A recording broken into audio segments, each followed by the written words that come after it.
大家好啊！今日咧又繼續同大家介紹呢個九廣鐵路乘客指南啊。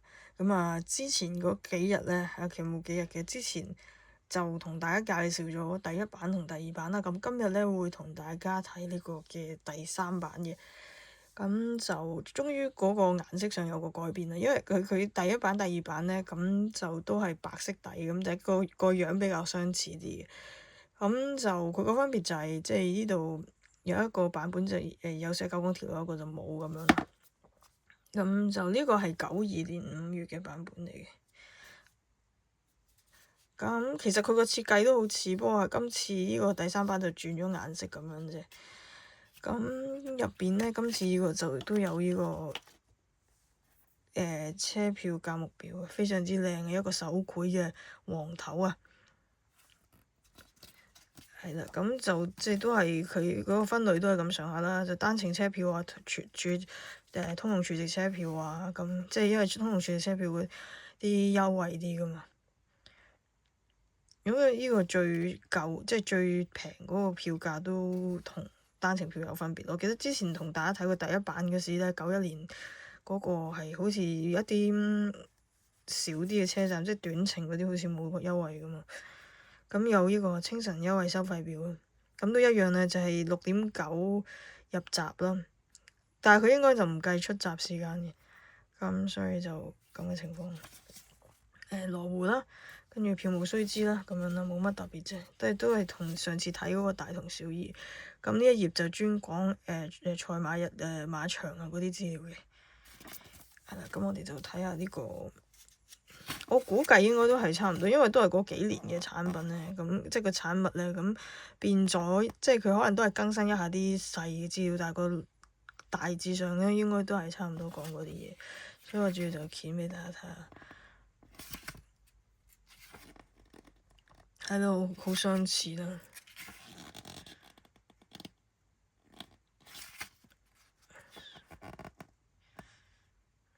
呢個列車車隊，呢個黃頭客車由每組3卡或6卡的電動組合列車組成，自1991年6月起，所有列車均為12卡，各個車卡均有空氣調節。1985年，九廣鐵路的車隊共有180卡。1991年9月，車隊擴展至351卡。哇！係啦，就係咁樣，好得意，就係黃頭啦。睇唔到係邊一部，不過因為太朦太細，係睇唔到。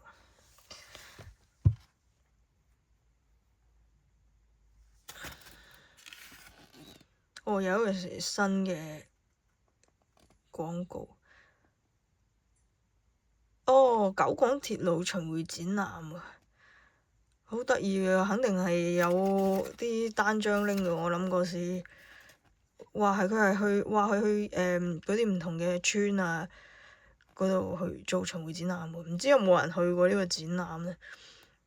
我應該冇啲年紀咁大經歷過呢個展覽嘅觀眾，係啊。因為我見係咯，我可能睇嗰啲都係比較細過我嗰啲鐵路迷比較多，所以咧就我都冇去過，應該冇人去。我唔知，如果有人即係見到係有去過呢個嘅，你可唔可以留言分享下，即係當時有啲咩睇？希望可以啊，好有興趣知道啊，因為呢個真係。咦？但係佢係唔得意，個展覽係一日3個鐘，即係佢要又拆又開，可能係啲流動展板嗰類啩，我估。佢仲要有個時間表喎，即係順住唔同時間有個排程去唔同地方去展覽，好得意。咁就繼續係呢個路線圖啦，車站設施啦，係啦。得意嘅啲設施，以前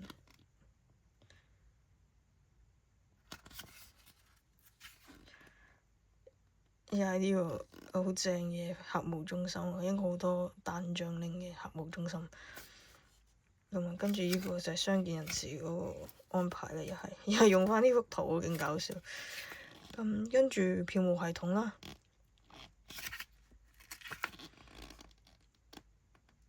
乘客守則啦，佢反而呢張圖更新得比較多啲咯，即係叫人哋唔好用啲磁性嘅嘢整落去嗰個車票嗰度嗰個，呢個反而更新得多，其他圖嗰啲冇乜，好搞笑，搏老命走咁啊好似。咁呢個咧就車票嘅種類嘅介紹啦，收費。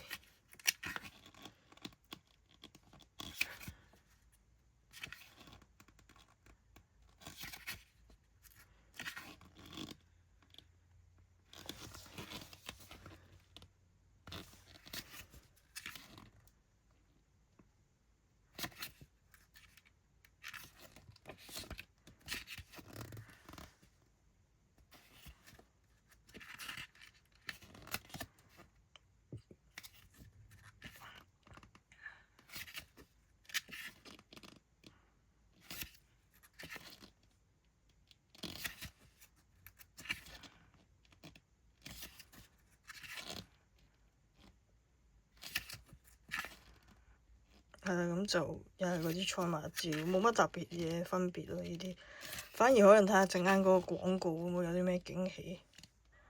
臨尾佢尾頁咪會有個廣告嘅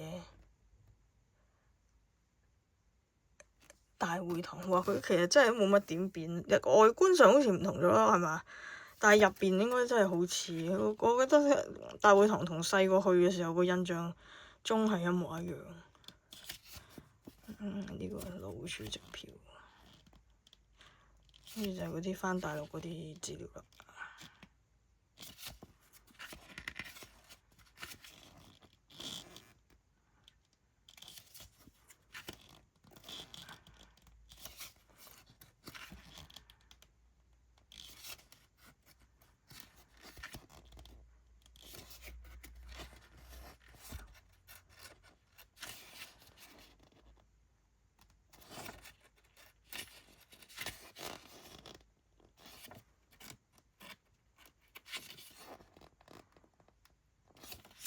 哇，係啊！呢個勁得意。高齡通用儲值票有啲優惠，好搞笑，少少心意期望各位長者笑納咯，勁搞笑啊！佢廣告咁樣寫真係好搞笑，好舊式嘅表達嘅方法。咁啊，呢個黃頭咧就有條眼睫毛好似女仔咁，好搞笑，即係有幾條眼睫毛畫咗出嚟，面紅紅咁樣。咁啊，係你有啲儲值票啦，都幾得意嘅，即係佢個路軌係用一系列嘅通用儲值票造成，跟住係啦，有兩個老人家坐喺個黃頭上面，呢幅圖反而就幾得意。好啦，咁啊介紹到呢度先啦。咁啊，聽日咧就同大家繼續睇呢個嘅第4版。好多謝大家收睇。